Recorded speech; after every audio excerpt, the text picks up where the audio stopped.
With society's endless expectations upon you and mental health and anxiety issues on the rise, finding your true authentic self can be challenging. Being your true self is a key and never a mistake because you are not a mistake. You are you, unapologetically. Join Dr. Kim R. Grimes as she creates a safe space and initiates influential conversations about you being you. Listen to discussions featuring step-by-step guides, techniques, and principles that you can sink your teeth into about uncovering your greatness, triggering a mindset shift, and living beyond your limiting beliefs. The time to connect with who you were created to be and fall madly, did I say madly, in love with you starts now. Here's your host, Dr. Kim R. Grimes. Let's give yourself a hand. Yay! Welcome, welcome, welcome back. Welcome back, welcome back, welcome back. Thank you guys for being here with me.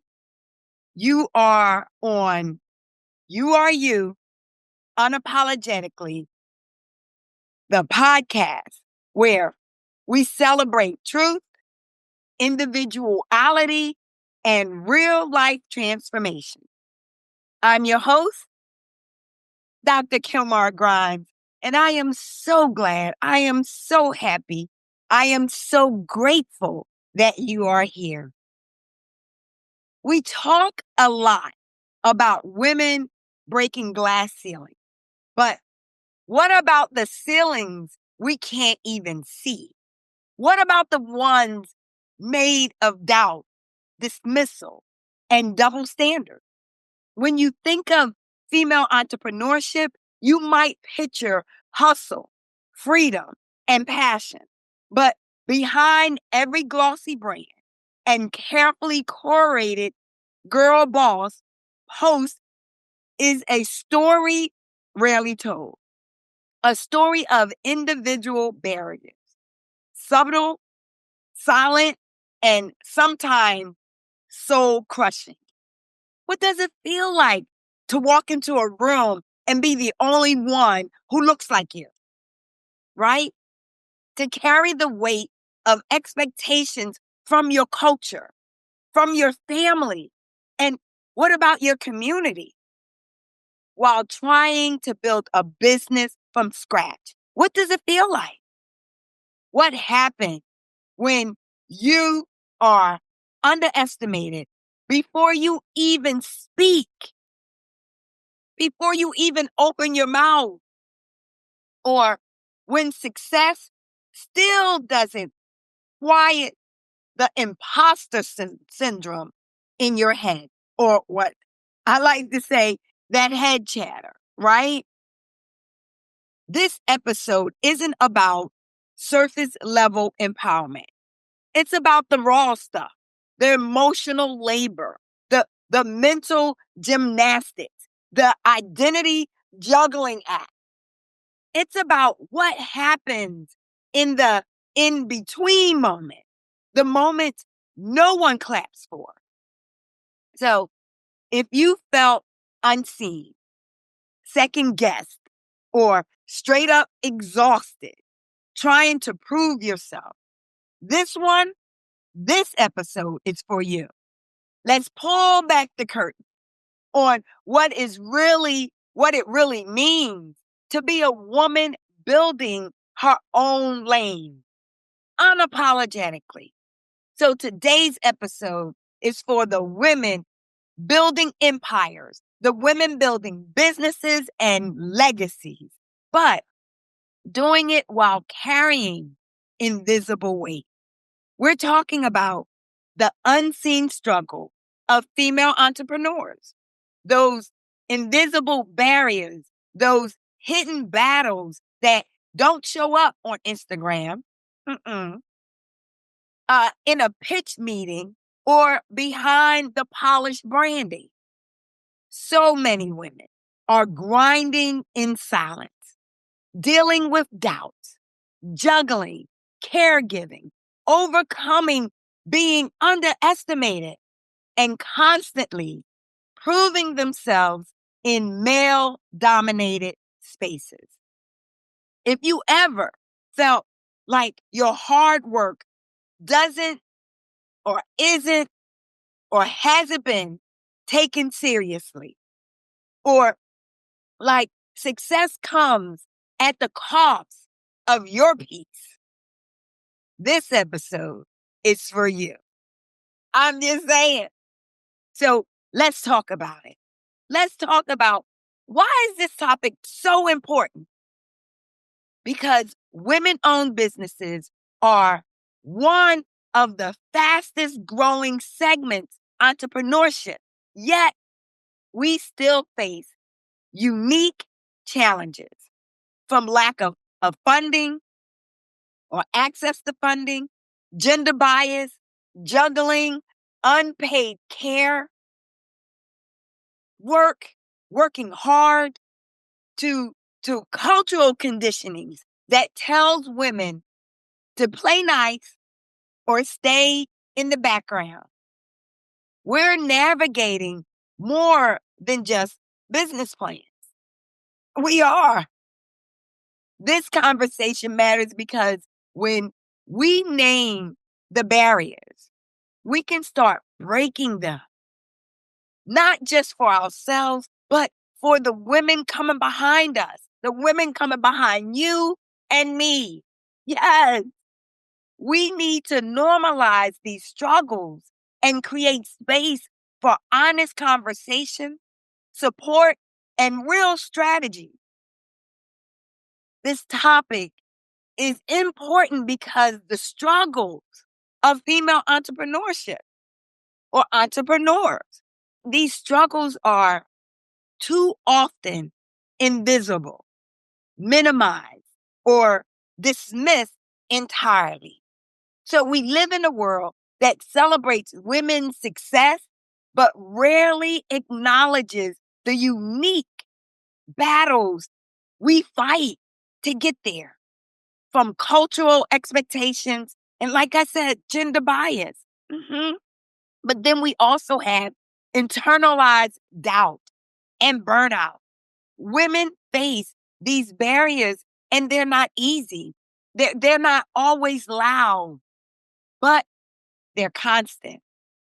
We leave women to think, maybe it's just me, when in reality, it's the system.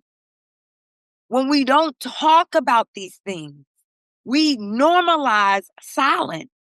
So this conversation creates space for validation. It creates space for truth telling, and it creates space for dismantling the myth that success must come at a cost of well-being, that success must come at a cost of my identity or my authenticity. It matters because representation isn't just about who's visible. It's about whose struggles are made visible.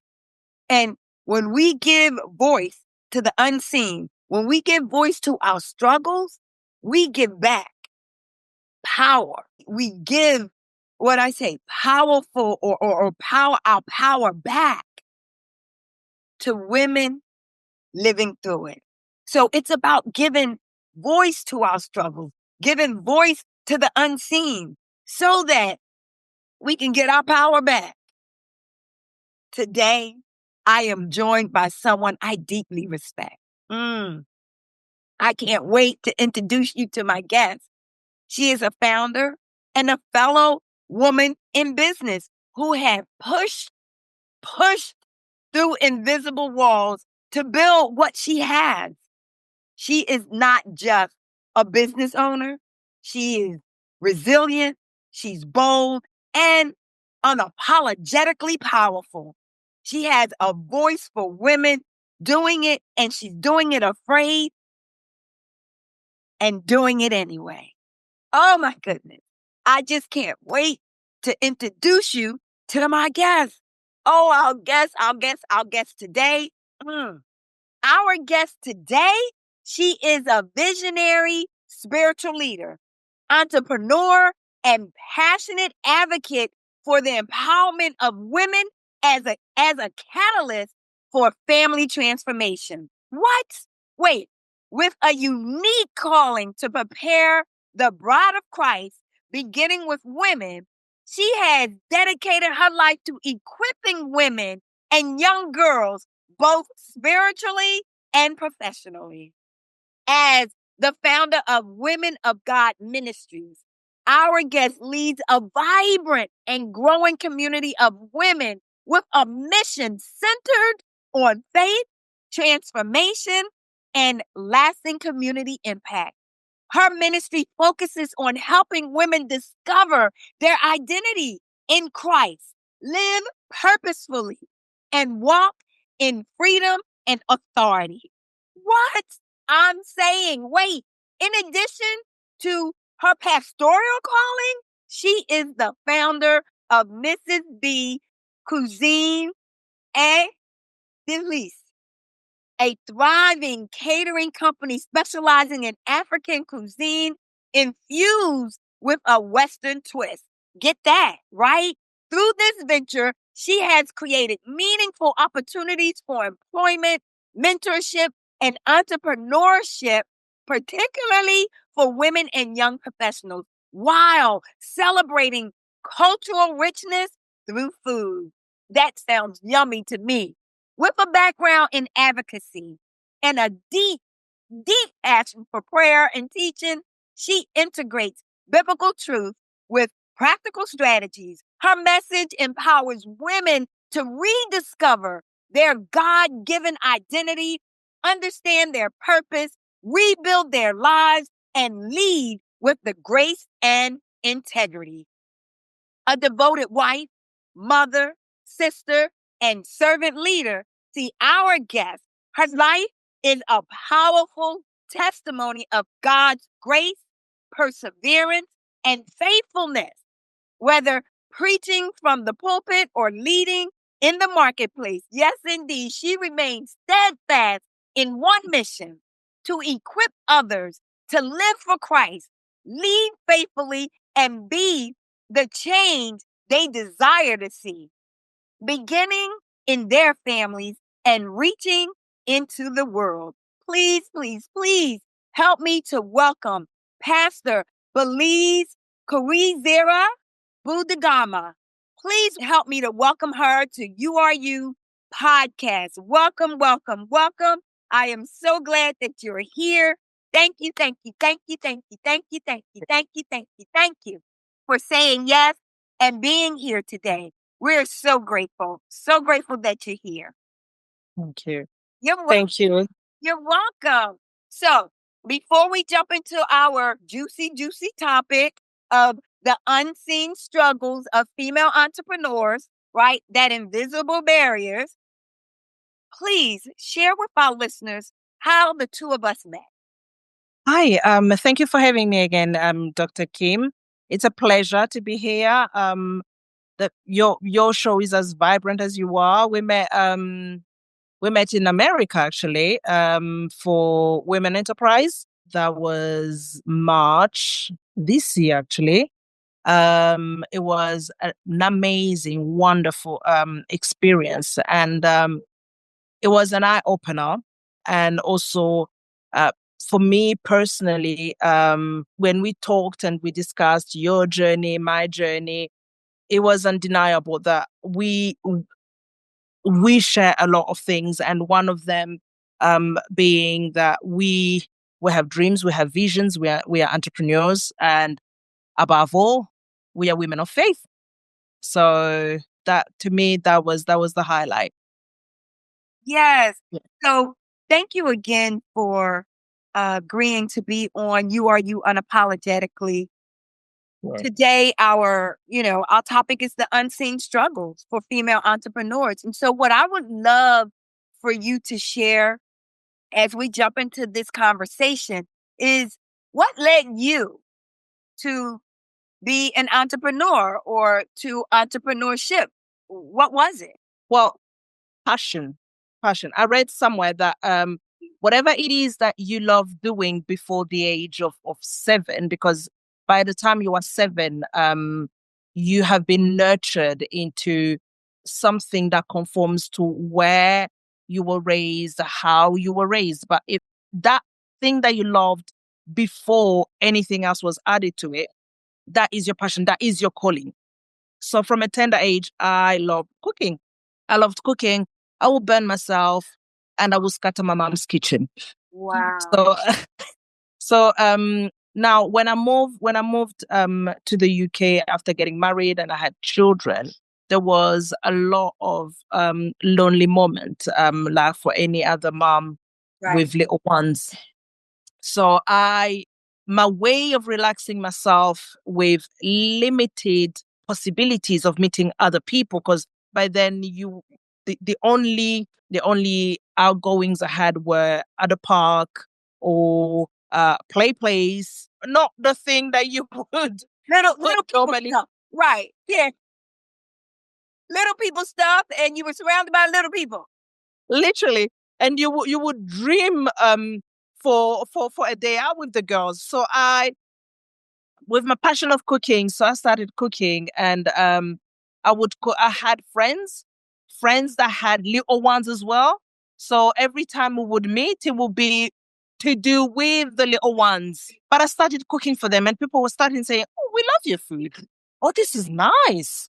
Oh, this is lovely. How did you make this?" And I was like, "Okay."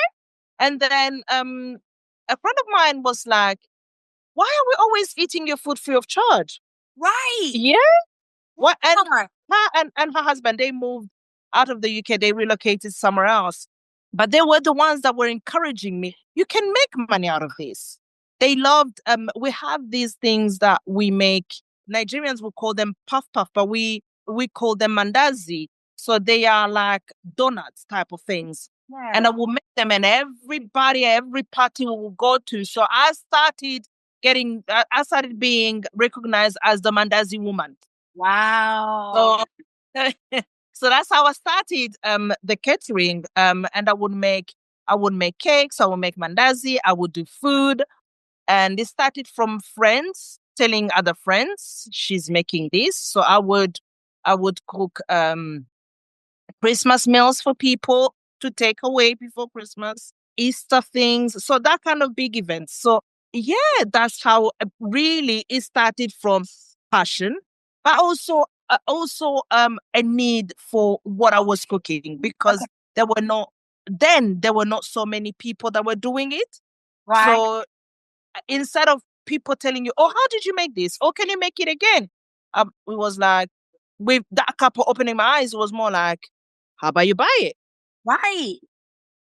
Yes. How about And yes. exactly. Wow. And I could do it around my life, the Yes. life of a mother, and Yes. later on of a pastor. So I could still do it around, and at some point I was also working, but I could still do it. At the moment I'm not employed by someone, I work for myself, but I could still do it around all of that.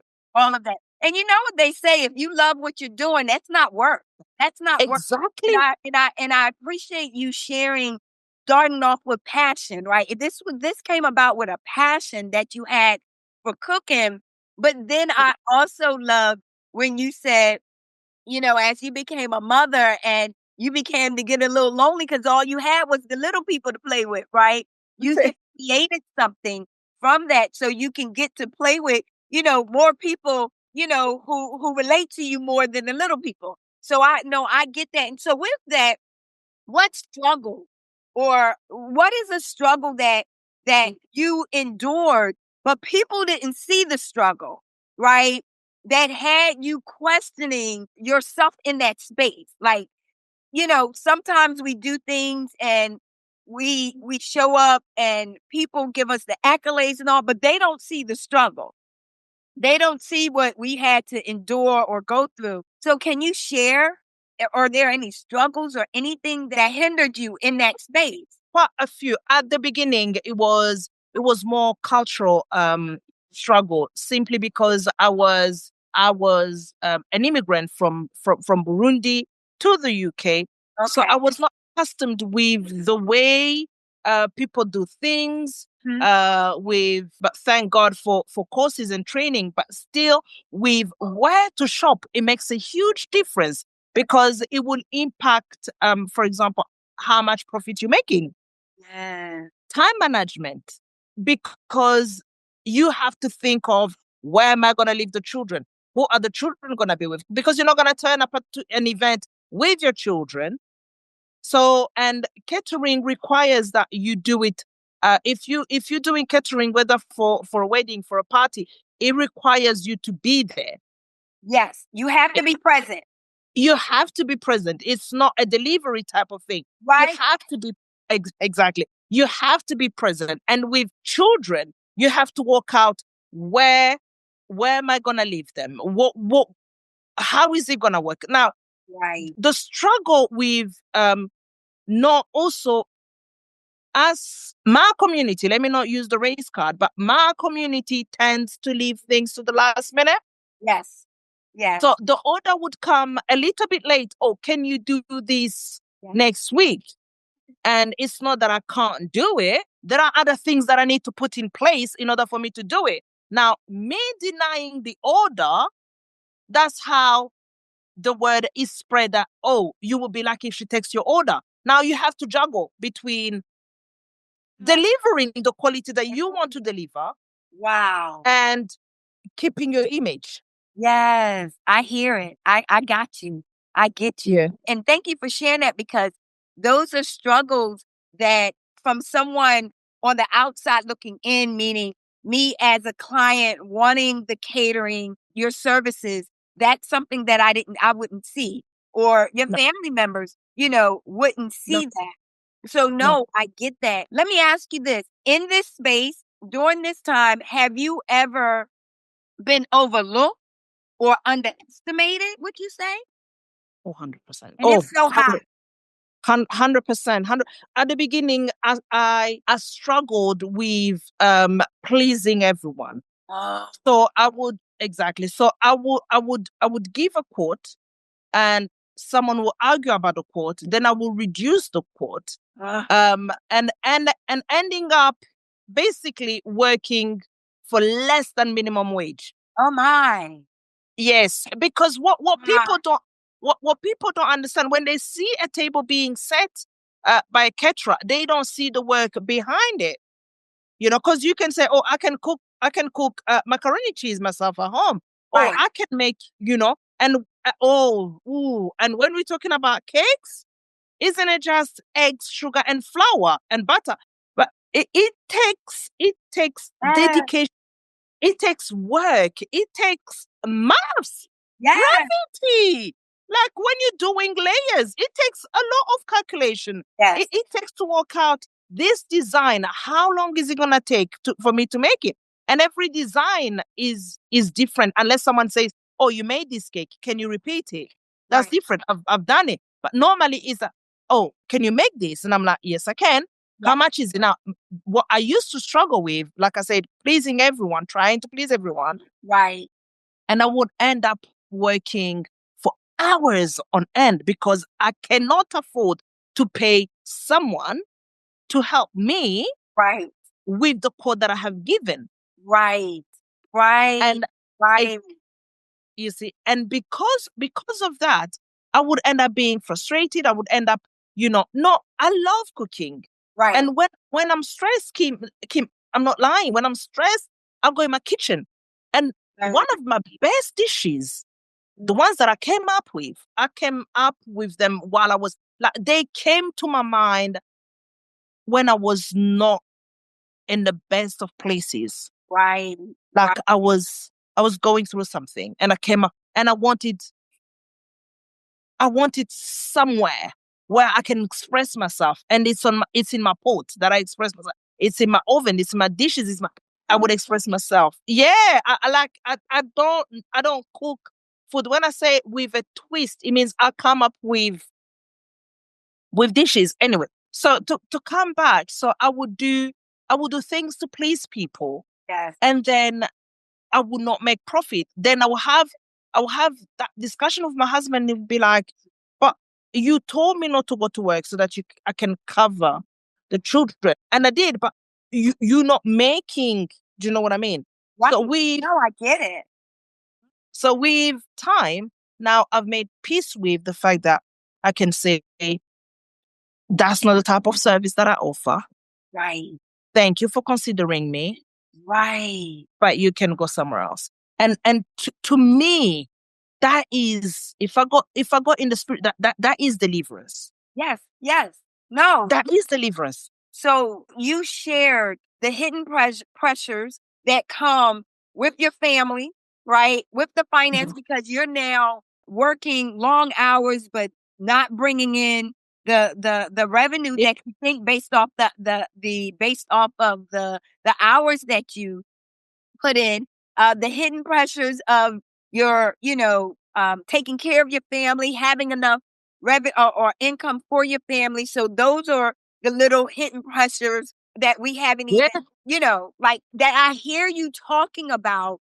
And I also hear how the different like race, class, culture help shape your experience in where you are, right? And the place that you are as well. So the question that I wanted to ask you, and I'm going to ask it because I want you to share a little bit more on it. But you shared it. You shared the answer, and that was the mindset.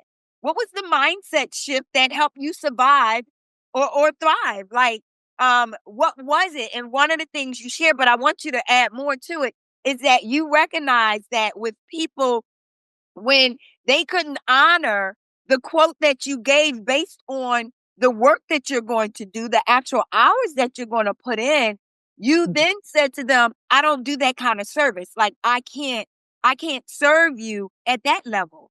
And so what other mindset shift that helped you get there so that you could, not that you're no longer surviving, but thriving. Understanding that I'm not superwoman. As Ooh, much as I would love to be a superwoman, I'm limited to what I can do. Like anybody else, I'm limited to what I can do. And at the end of the day, even if I make X amount of money and I look at it and I'm like, yes, I made a huge amount of money, but in the process, my back, my legs, my mental, all of that has been jeopardized, then I didn't make anything. I didn't make anything because I've had nights where I sat in my kitchen and I cried. I've had days when I was like, no, I'm not doing it.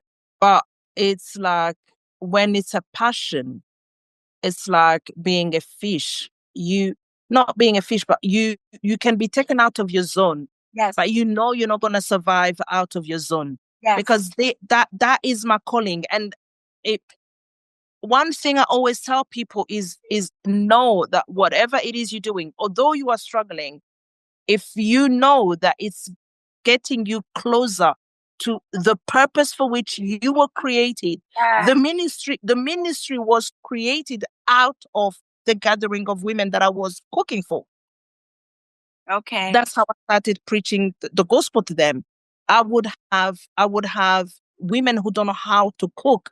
And in my culture, like how are you gonna hold your home if you don't know how to cook? So I've taught women how to cook. So if I think that if I give up, then a part of me will be lost, whether I like it or not. I love cooking, not because of food. I love seeing people enjoying food, and then it brings them around the table. One of the best of the best conversations in my family happened, and they happened around a table, around a beautiful meal. Yes, yes, yes. To me, it's a way of bringing people together. It's a way of ministering to people. Right, right. Because if we look at Jesus himself fed people. Yes, absolutely. He fed people. He fed thousands with Yes, with yes. the 3 loaves of bread and fish. He fed thousands. Yeah. So it was part of his ministry. So my passion, definitely, and the conviction Yeah. that God is doing something with. In the long run, I want to have camps. Actually, breaking news for your show, because I haven't shared that project with anyone. But here Okay. we go.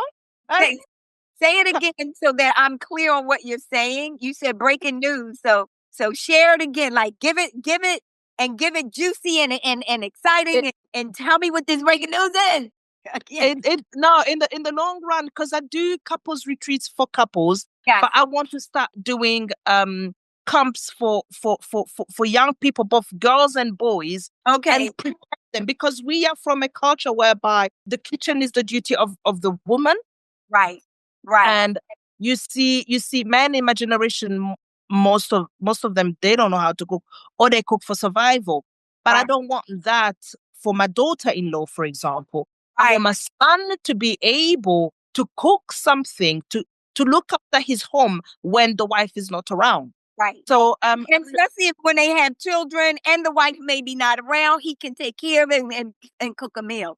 So I it's understand. So you're going to have conferences for boys no and girls camps. to help them. Camps. In the long run, I want to run summer camps or winter camps. Got it. I Where, got it. yeah, Got it. yeah. So- Where I'm gonna have young Oh, that people sounds amazing. minister to them, teach them Yeah. basic but beautiful dishes. You know, that sounds so amazing because when you talk about summer camp, the last thing you think about or hear about are camps around cooking, Yeah. right? You would have to search them out specifically because, someone is interested in it. But just to say, hey, send your child to this camp, I think that's phenomenal. Thank you. Yes, that is phenomenal. Okay, you guys, y'all heard it here first, right here on You Are You, unapologetically. We're going to be having some summer camps around cooking for girls and boys. Look, Yes. and as soon as Yes. I get wet, soon as I know, I'm going to put it all out. I just need you guys Thank you. to know that. Thank you. So, you know you. what? Pastor Belize, you are a godsend, and I'm so grateful. I just want to say, like, as you were sharing, I recognize some what we may identify as limiting beliefs that you unlearned. I heard you say that I'm not giving up, right? Because that can be a limiting, belief that, like, right. Especially when you're serving and you're giving and you want feedback for your food, whether they like it or not. I'm not giving up. I'm doing this. You saw the need in the community of the women that you were serving, and you were determined, right, to serve them, but not only food. And so, a limiting belief could be like, that's all I can give them is it's food. I have nothing else. And so I was just sharing that because as you're talking, I was listening to the things that you were saying that you had to unlearn so that you can protect your peace, right? While running this business, right? Protect the fact that you are a mother, you are a wife, right? And that you are an entrepreneur as well. And Yeah. so in all of that, like you said after working those long hours, if your back is hurt and it doesn't equal the return or the result or the compensation doesn't equal the effort, the love that you pour into every meal, then you're like, that's not, then what am I doing? No. And No. so I really, really appreciate that. I just want you to know that I heard that as you were sharing. But let me ask you this. What is your advice to a younger entrepreneur self, a younger you? What is your advice? And what would you tell other women who feel stuck? So that's two parts. What is your advice to a younger entrepreneur you, right? Of what would you tell them now of all the experience that you know and all the years that you've been doing it? What would you say to the younger you? And what would you tell other women, other entrepreneurs who are interested in starting their own business, but they feel stuck? To my younger self, would be there is always someone who's going to be looking for what you are doing. So stop comparing yourself, because when I started, I was comparing myself and I was looking for, I knew I had the skill, but I I thought I could only do it with a huge budget to start with, or that was one of the reason. And the other one was I always told myself, oh, what if they don't like it? What if they don't like it? What if they don't? So insecurity. What if they don't like it? And that's where I believe that my faith played a role in it, because I remember, and I still do, I will finish to cook. That's why I can teach people how to cook. I can, and I do. Absolutely. But I always tell them there is something more than that. I pray for my food. Right. I pray for my food. Yes. I bless the food. Special love. Yes. I love what I'm doing. I'm dedicated to it, so I don't cut corners. Right. And this is remember when I say, if this is my price, if you don't like this price, there'll be someone else you can go for. That's because I will not use margarine instead of butter. If it requires butter, I will use butter. Butter. Right. Exactly. So if do you know what I mean? So if I will not give you the wrong quality of meat to cut corners. No, I will give you. Yes. Yeah. And I will not give you a short.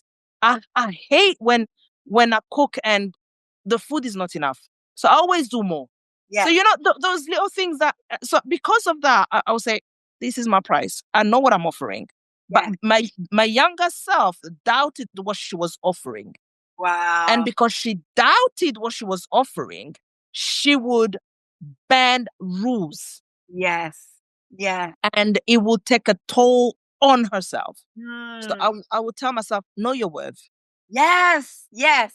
Yes. Know your worth. I love it. Say it again. Say it again. So I'll say, know your worth. Yeah. Know your worth, my sister. Know your worth. And because, listen, I am a child of the Most High God. There is a spirit of excellence on my God. So when I do things, I want things to represent not just the woman that I am, but the God that I serve. Yes.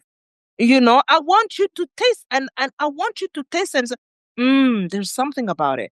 Yeah, I know. And I can't tell you what it is because I don't know. That's the power of the Holy Spirit. Right. I can give you the recipe. They got all involved in the dish. Exactly. So to my younger self, know your worth. Yeah. Know your worth and push and push. Mm-hmm. People will try to discourage you. Things will try to discourage you. But push, Belize, push. There is a light at the end of this time. Push. And that's the message I'm still telling myself to this day. Not just my younger self, because yesterday's obstacle, I might have overcame it. Yes. But, there is today's obstacle. Absolutely. Do you understand? Absolutely. Yeah. Wow. I love it. I love it. And so push for those who feel stuck. Push your way through. There's the light at the end of the tunnel. Like, push and know your worth. Period. Know your worth. So that's it. So please take this time to share with our listeners. How can they connect with you? See, I want to eat your food. Like, look, you got my mouth salivating. I'm just like, I'm ready to eat your food. But tell our listeners, how can they connect with you? Like, feel free. Like, is it a website? Do you want to give your email, LinkedIn, social media? However, please share with our listeners. So on LinkedIn is Belize Cuisine. So my name. And then you will find my details there. But then it's Mrs. B Cuisine, Cuisine, and so you can use my contact telephone number 07522. In the UK, I was told that in the UK we have this problem, we never add the code. So now the code is 0044, and then the number is 7522614431. Say it slower so people can get the numbers. Okay. 0044, that's the British code, Yeah. 7522 Mhm. 614431. There you have it. Yeah. Perfect. And then LinkedIn, yeah. Perfect. Yeah. Oh my goodness. This was so amazing. This was so juicy. Thank you, thank you, thank you for Thank sharing. you. I'm telling you, I want to taste your cooking. Like I'm like not like look, yeah, Anytime you stop, I'm trying to anytime you yeah, stop in the right. UK. I'm coming. I just need you to know. But I'm trying to, take that swallow, get, to manage what you just talking to you and how and listening to how you pour into what you do, what your cooking is. I'm like, yeah, I want to eat some of that. I can't wait. So thank you. Thank you, Pastor Belize. I truly, truly appreciate you taking the time out Okay. and being here with us and sharing how you are you unapologetically. And so thank you again and again and again. Thank you. Thank you. You're Thank you so much. Thank you so much for having me. And to all those women out there that have that dream and everything around them is telling them that it's impossible. Sis, pray about it. Yeah. Pray about it. Ask God for guidance. Yeah. And most importantly, ask God that He reveals to you who you are in Him. God Yes, bless. that is so amazing. So So, with that, we're going to take a short break, you guys, and I'll be back. I'll be back. So I'm back. Oh my goodness. Wasn't Pastor Belize scrumptious? Oh my goodness. I can't wait to sink my teeth into some of her delicious cooking. I just can't wait. So let's break this down even further. I'm just so grateful for how Pastor Belize shared, but I also need to say this. I want to say this. You are not crazy for feeling like it's harder than it looks. No, you're not crazy. You're not crazy at all. As a female entrepreneur, I have a few invisible barriers myself that I, along with other female entrepreneurs, face daily. And I just want to share a few of them with you. First, emotional labor. Mhm. You and I, we're as female entrepreneurs, we are expected to smile, to be likable, to say yes to every meeting, and still hold the business together. That's exhausting. Wouldn't you all agree? Because it is. The lack of capital or access to capital. Women receive less than 3% of all venture capital funding. Less than 3%. Not because our ideas aren't brilliant, but because the system still favors men. Balancing family expectations, another invisible barrier. See, you might be building a business from your kitchen table, like Pastor Belize was, while caring for her children or a sick parent and being a wife, right? Number 4, being dismissed or talked over is another invisible barrier. You guys, give me a shout out, type in the comment, or if you're listening and someone's sitting next to you, just raise your hand, right? If you ever had to bring a man into the room just to get taken seriously by investors or suppliers. See, I know I am definitely not alone on this topic, on this barrier, and neither are you. The truth is this: there are not personal problems. These are systematic patterns. But once we see them, we can begin to fight smarter and not just harder. That's right. Fight smarter and not just harder, because that's what we do. So I want to make sure that you guys have some takeaways from this conversation. And so here's what I'm hoping that you got from this conversation and from our guests, that you're not alone. You're not alone. The hard stuff is real. It is real, but so is your power. You don't have to do it all. Community is a strategy. Make sure you join one or you build your own tribe or community. Here's one I love. Rest is not quitting. It's not quitting. It's rebuilding, refreshing, and rejuvenating. That's what rest is all about. And you do not have nothing to prove. You do not have anything to prove. You already belong. You're doing what you're doing. And here's the thing. You are enough. You are enough. Wait, you're more than enough. So every story of a struggle is also a story of resilience. You're writing yours every single day. I'm writing mine every single day. This is what we're doing. So let me share this powerful or empowerment reminder with you. Say this with me or repeat it to yourself after I say it, whatever makes it easy for you. I am not behind. I am not broken. I am building something beautiful. And I don't need permission to do it my way, because you don't need permission. Being a woman business is revolutionary. So keep going. You are you unapologetically. And that is the most powerful brand in the world. Your brand.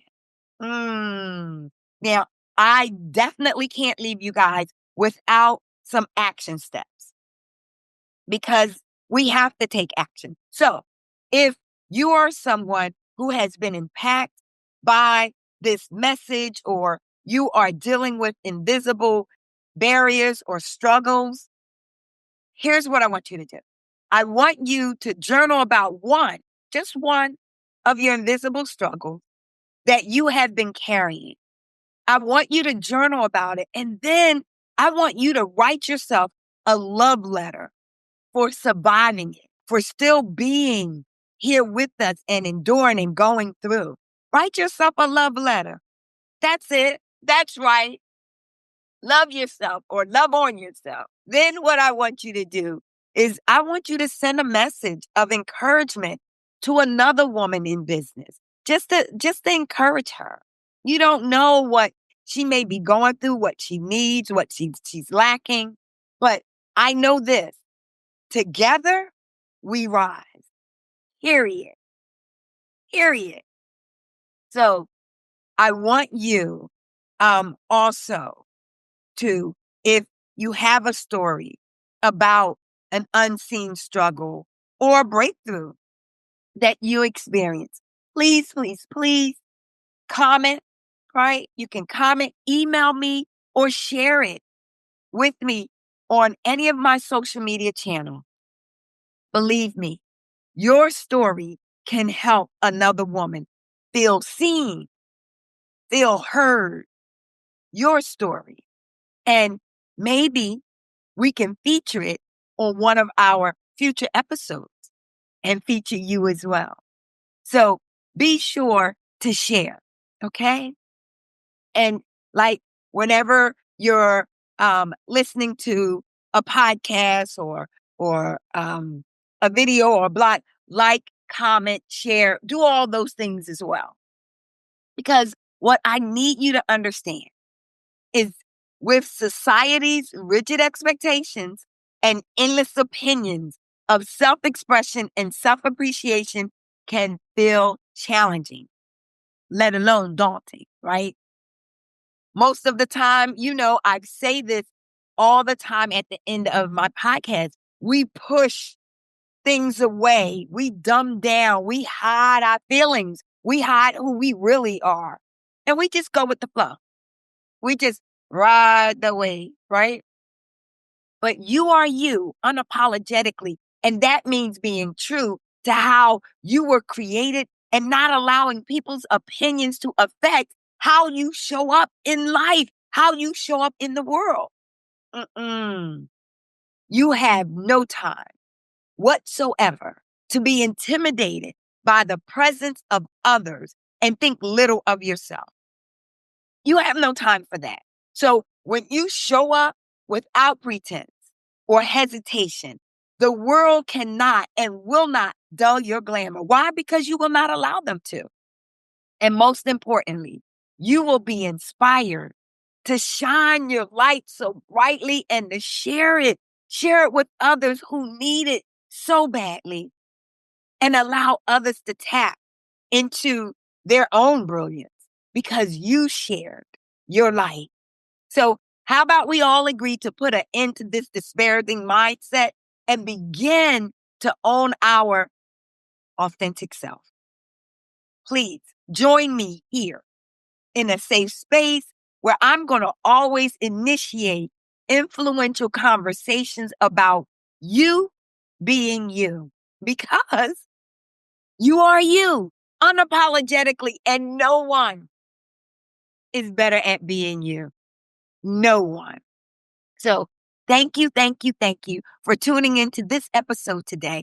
I hope that this reminded you of your brilliance, of your worth, and most of all, of your power. So until next time, keep being bold, keep being kind, and most importantly, keep being you, because you are you unapologetically. Ciao, ciao for now. Thank you for listening to this episode. May this transformational discussion shift your mindset so you can live in possibility, so you can step higher in your greatness and stand bolder in your brilliance. Do not wait another minute. Start now to uncover your greatness and begin to fall madly, did I say madly, in love with you. The journey to unleashing and owning your true self doesn't end here. Be sure to subscribe to the show at KimRGrimes.com. Leave a rating and gear up for more conversations like this one. See you on the next episode. And remember, you are not a mistake. You are you, unapologetically.